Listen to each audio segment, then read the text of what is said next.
السلام عليكم ورحمة الله وبركاته. الحمد لله رب العالمين والعاقبة للمتقين، والصلاة والسلام على أشرف الأنبياء والمرسلين نبينا محمد وعلى آله وصحبه أجمعين ومن تبعهم بإحسان إلى يوم الدين. أما بعد، فقال الإمام ابن حجر الأسقلاني رحمه الله: الباب الخامس، باب الحث على الخشوع في الصلاة.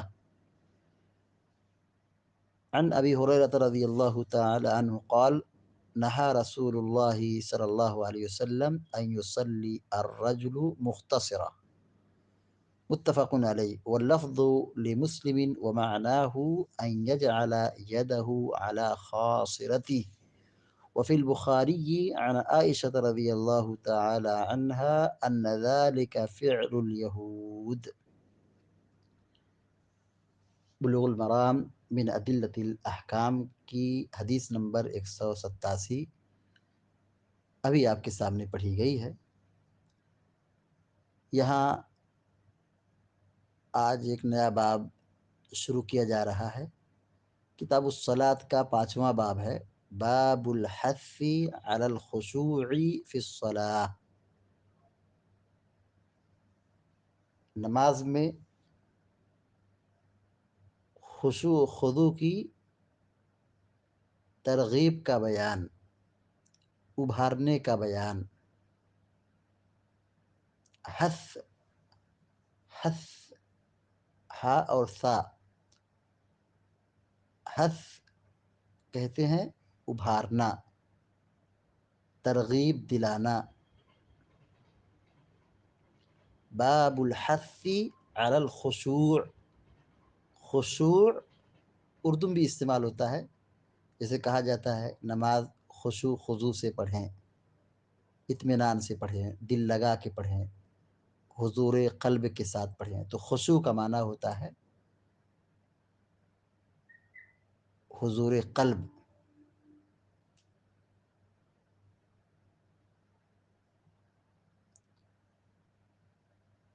سکون سے،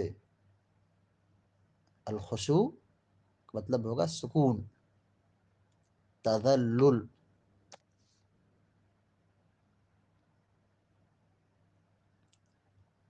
فی الصلاۃ، نماز میں، نماز میں خشوع خضوع کی ترغیب کا بیان، خشوع خضوع کے ابھارنے کا بیان۔ یعنی اس باب میں اس بات کی وضاحت کی جائے گی کہ نماز میں خشوع خضوع اختیار کرنا ضروری ہے، اور کون ایسے اعمال ہیں جو خشوع کے خلاف ہے،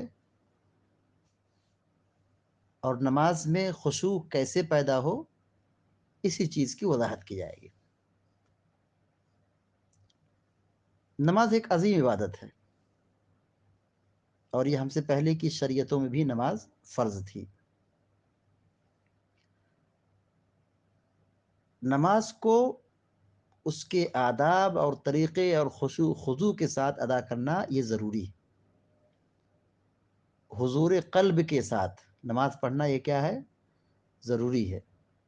آدمی نماز میں غفلت، لاپرواہی، لاابالی پن اور بغیر خشوع خضوع کے پڑھے تو یہ نماز کیا ہے؟ اپنا اثر نہیں دکھاتی ہے۔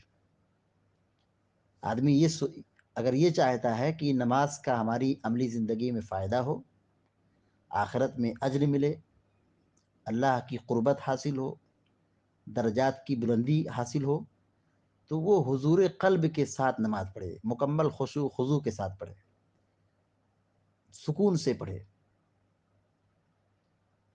یہ نہیں کہ وہ کہنے کو تو مسجد میں آ گیا ہے، صف میں کھڑا ہو گیا ہے، جسم تو حاضر ہے لیکن دل و دماغ اور شعور کہیں اور پر چکر کاٹ رہا ہے، تو ایسی نماز کا کیا مطلب ہے؟ نماز میں خشوع خضوع کا لانا بہت ضروری ہے۔ اللہ رب العالمین نے یہ فرمایا: فویل للمصلین، نماز پڑھنے والوں کے لیے تباہی ہے، نمازی کے لیے تباہی ہے. الذین هم ساہون، الذین هم فی صلاتهم ساہون، الذین هم فی صلاتهم ساہون. کون سے نمازی کے لیے بربادی ہے؟ کہا جو اپنی نمازوں میں بھولے رہتے، یعنی غفلت کے ساتھ عبادت کرتے ہیں، سستی کے ساتھ عبادت کرتے ہیں، سکون اور اطمینان نہیں ہے، خشوع خضوع نہیں ہے، غفلت ہے، لاپرواہی ہے، لاابالی پن ہے. تو حضور قلب کے ساتھ، سکون کے ساتھ، خشوع خضوع کے ساتھ نماز نہیں پڑھتے ہیں، تباہی ہے. اور ایمان والوں کی نشانی یہ ہے کہ وہ نماز کی جہاں حفاظت کرتے ہیں وہیں نماز میں تذلل اور سکون اختیار کرتے ہیں، خشوع و خضوع کے ساتھ نماز کی پابندی کرتے ہیں. اللہ تعالیٰ کہتا ہے قد افلح المؤمنون، مومن لوگ کامیاب ہو گئے. مومن کون ہے؟ سوال ہے. مومن لوگ کامیاب ہو گئے، قیامت دن کامیاب ہو گئے. تو کون مومن ہے جو کامیاب ہونے والے ہیں؟ اللہ نے فرمایا الذین هم فی صلاتهم خاشعون، الذین هم فی صلاتهم خاشعون. کہا جو اپنی نمازوں میں خشوع خضوع اختیار کرتے ہیں، اطمینان قلب کے ساتھ، حضور قلب کے ساتھ نماز پڑھتے ہیں، دل کی حاضری کے ساتھ نماز پڑھتے ہیں، تو ایسے لوگ کامیاب ہو گئے. باب کی جو پہلی حدیث ہے سیدنا ابو ہریرہ رضی اللہ تعالیٰ عنہ سے مروی ہے، وہ بیان کرتے ہیں کہ نہا رسول اللہ صلی اللہ علیہ وسلم ان یصلی الرجل مختصرا. نہا مانے روکا، نہا یا نہا مانے روکنا. نہا رسول اللہ، اللہ کے رسول صلی اللہ علیہ وسلم نے روکا ہے، منع کیا ہے. روکا ہے، منع کیا ہے، مطلب ایسا کرنا حرام ہے، منع ہے. نہا رسول اللہ صلی اللہ علیہ وسلم، اللہ کے رسول صلی اللہ علیہ وسلم نے منع کیا ہے. ان یصلی الرجل مختصرا، صلی یصلی مانے نماز پڑھنا. ان یصلی الرجل، رجل مانے آدمی. ان یصلی الرجل کہ آدمی نماز پڑھے، آدمی نماز پڑھے. یہاں پہ عورت بھی ضمناً اس میں شامل ہے، عورت بھی اس میں ضمناً شامل ہے، یعنی جو کیفیت منع ہے مردوں کے لیے وہی کیفیت منع ہے عورتوں کے لیے، سب کے لیے. ان یصلی الرجل مختصرا کہ آدمی نماز پڑھے مختصراً، اختصار کی حالت میں، یعنی اپنے دونوں ہاتھ کو کولہے پہ رکھ لے، پہلوؤں پر رکھ لے، یعنی کمر کے پاس رکھ لے. اس طرح نماز پڑھنے سے کیا کیا ہے؟ منع کیا ہے. نہا رسول اللہ صلی اللہ علیہ وسلم ان یصلی الرجل مختصرا، کہ اللہ کے رسول صلی اللہ علیہ وسلم نے بازو پر ہاتھ رکھ کر کے نماز بازو کہہ رہا ہوں، پہلو پر ہاتھ رکھ کر کے نماز پڑھنے سے منع کیا ہے. مختصرا اختصار سے ہے، اس میں فاعل ہے. اس کا معنی یہ ہوتا ہے کہ کمر پر ہاتھ رکھنا، پہلو پر ہاتھ رکھنا. پہلو پر ہاتھ رکھ کر کے نماز پڑھنے سے منع کیا ہے. دیکھیے حدیث کا معنی یہ ہے، آدمی نماز پڑھے تو ہاتھ کہاں ہو؟ اس کے پہلو پر ہو، کمر پر ہو. تو اس طرح رکھنے سے کیا کیا گیا ہے؟ منع کیا گیا ہے. یہ اچھے لوگوں کی عادت نہیں ہے. آدمی نماز میں جب کھڑا ہوتا ہے تو اس کا ہاتھ سینے پہ رہتا ہے، رکوع کرے گا تو اپنے ہاتھ کو گھٹنے پہ رکھے گا، گھٹنا پکڑ لے گا. سجدے میں ہو تو اس کا ہاتھ زمین پر ہوگا، تشہد میں ہوگا تو اس کا ہاتھ ران اور گھٹنے پر ہوگا. قیام کی حالت میں اپنے ہاتھ کو کمر پر رکھنا یہ منع کیا گیا ہے. کیوں منع کیا گیا ہے؟ کیونکہ یہ شریف لوگوں کا کام نہیں ہے. یہ گمراہ یہودیوں کا طریقہ ہے. مذہب یہودیت میں عبادت کا طریقہ یہ تھا اور اسلام یہودیوں کی مخالفت کی تعلیم دیتا ہے. تو مختصر یعنی کمر پر ہاتھ رکھ کر نماز پڑھنے سے منع کیا گیا ہے. اور یہ عمل نماز میں خشوع خضوع کے خلاف ہے. یعنی سنت کے خلاف جو بھی کام کریں گے اس کا اثر نماز پر مرتب ہوگا. نماز کا خشوع خضوع غارت ہوگا، برباد ہوگا. ان ابی ہریرہ رضی اللہ تعالیٰ عنہ قال، حضرت ابو ہریرہ رضی اللہ تعالیٰ عنہ بیان فرماتے ہیں کہ نہا رسول اللہ صلی اللہ علیہ وسلم کہ اللہ کے رسول صلی اللہ علیہ وسلم نے منع فرمایا ہے ان یصلی الرجل مختصرا، کہ آدمی اپنے دونوں کولہے پر دونوں کولہے پر ہاتھ رکھ کر کے نماز پڑھے، اپنی کمر پر ہاتھ رکھ کر کے نماز پڑھے. اس سے اللہ کے رسول صلی اللہ علیہ وسلم نے منع فرمایا ہے.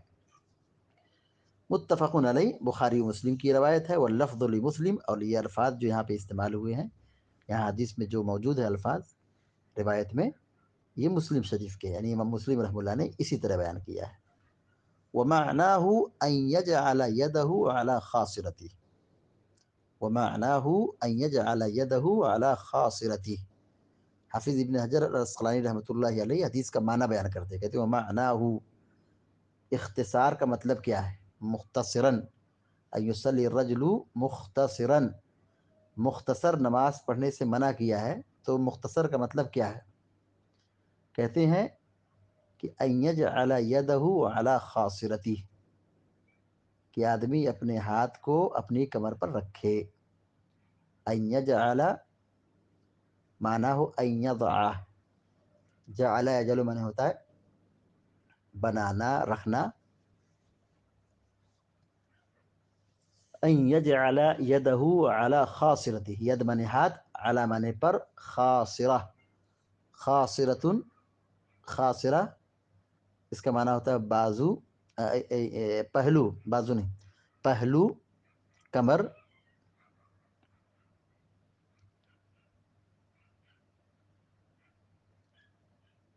کہتے ہیں کہ وَمَعْنَاهُ أَن يَجْعَلَ يَدَهُ، حدیث کا معنی یہ ہوا کہ آدمی ہاتھ کو بنائے، آدمی ہاتھ کو رکھے، علی خاصرتہ، اپنی کمر پر، اپنے پہلوؤں پر. اس طرح رکھنے سے منع کیا گیا ہے. نماز کے اندر اس طرح رکھنے سے منع کیا گیا. نماز کے باہر بھی اس طرح کرنا کیا ہے؟ شریف لوگوں کی پہچان نہیں ہے. یعنی نماز کے اندر تو منع ہے اور سختی کے ساتھ منع ہے، نماز کے باہر ایسا کرنا یہ بھی شریف لوگوں کی عادت کے خلاف ہے. لہذا نماز کے باہر بھی اس طرح کرنے سے پرہیز کرنا چاہیے. وفی البخاری عن عائشہ، اور بخاری شریف کی روایت حضرت عائشہ رضی اللہ تعالیٰ عنہ سے ہے. یعنی یہاں ابو ہریرہ سے ہے رضی اللہ عنہ، لیکن بخاری شریف میں کہتے ہیں عن عائشہ رضی اللہ تعالیٰ عنہ، حضرت عائشہ صدیقہ رضی اللہ تعالیٰ عنہ سے مروی ہے. اس میں یہ ہے ان ذلک فعل الیہود. بخاری شریف کی روایت میں اتنا اضافہ ہے کہ ان ذلک فعل الیہود، یعنی ایسا کرنا یہود کا طریقہ ہے. یعنی ہاتھ کو اپنے پہلو پر، کمر پر رکھنا یہ یہود کا طریقہ ہے. اور جب یہود کا طریقہ ہے تو ہمیں ان کی مشابہت سے بچنا ہے، یہودیوں کی روش سے دور رہنا ہے. تو یہود کا طریقہ ہے. حدیث کا معنی بالکل واضح ہے کہ نماز کے دوران اپنے دونوں ہاتھ کو اپنی کمر پر رکھنا، پہلو پر رکھنا، یہ جائز اور درست نہیں ہے. یہ حدیث کا معنی ہے. الفاظ کے ظاہری سے بعض طلبہ یہ سمجھ جاتے ہیں کہ مختصر نماز پڑھنے سے منع کیا ہے. مختصر کیا ہے؟ تو وہ ظاہری معنی کیا لیتے ہیں؟ جو حدیث کی شرح نہیں پڑھ پاتے ہیں یا حدیث کی تشریح صحیح سے نہیں سمجھ پاتے ہیں، تو حدیث کے ظاہری کلمہ کا معنی کیا بتاتے ہیں؟ مختصر نماز پڑھنے سے منع کیا، یعنی آدمی جلدی جلدی نماز پڑھے. نماز کے ارکان کو صحیح سے ادا نہ کرے، جلدی جلدی نماز پڑھے، مکمل نماز نہ پڑھے، شارٹ کر دے، ہلکی کر دے، بالکل مختصر کر دے، جبکہ یہ معنی بالکل بھی نہیں ہے۔ حدیث کو سمجھنے کے لیے صرف عربی زبان کا جان لینا کافی نہیں ہے۔ حدیث اور تفسیر یا قرآن کے معنی اور مفہوم کو جاننے کے لیے عربی زبان کی واقفیت کے ساتھ ساتھ سلف کے منہج کو، مفسرین اور محدثین کی تشریحات کو جاننا بھی ضروری ہے۔ اگر آدمی اپنی عقل سے یہ معنی بیان کرے کہ مختصر نماز پڑھنے سے منع کیا ہے، تو کیا معنی ہوگا؟ نماز کو شارٹ کر دیا جائے، نماز کو بالکل کم کر دیا جائے، جبکہ یہ معنی حدیث کا نہیں ہے۔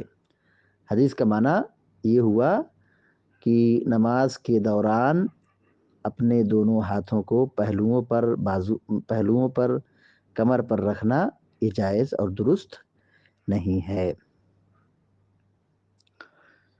حدیث کا ترجمہ پھر سے دیکھ لیجئے، 5واں باب ہے کتاب الصلاۃ کا، باب الحث علی الخشوع فی الصلاۃ، نماز میں خشوع خضوع کی ترغیب کا بیان، ابھارنے کا بیان۔